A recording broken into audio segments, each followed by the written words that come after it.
अपनी बेटी के घिए दूधे पाले, राखे नयनवा के बीच।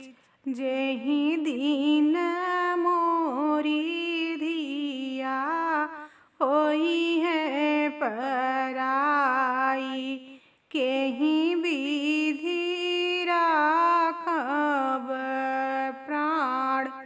जेहि दिन मोरी धिया होई है पराई, केहि विधि राखब प्राण। मचियहि बैठल माता सुहागिन, सुना बेटी अरज हमार। भेजी देबै बेटी हो नौआ से बरिया, भेजी देबै भैया के तोहार।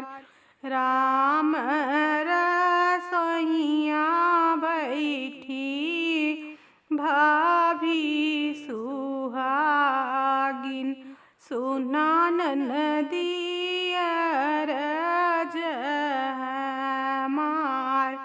नाही भेजबै मोरी ननदी नौआ से बरिया, नाही भेजबै भैया के तोहार। नाही भेजबै मोरी ननदी नौआ से बरिया, नाही भेजबै भैया के तोहार। मचियहि बैठली माता सुहागिन, सुना मम्मी भाभी के जवाब। भेजी देबै मोरी बेटी नौआ से बरिया, भेजी देबै बाबा तोहार।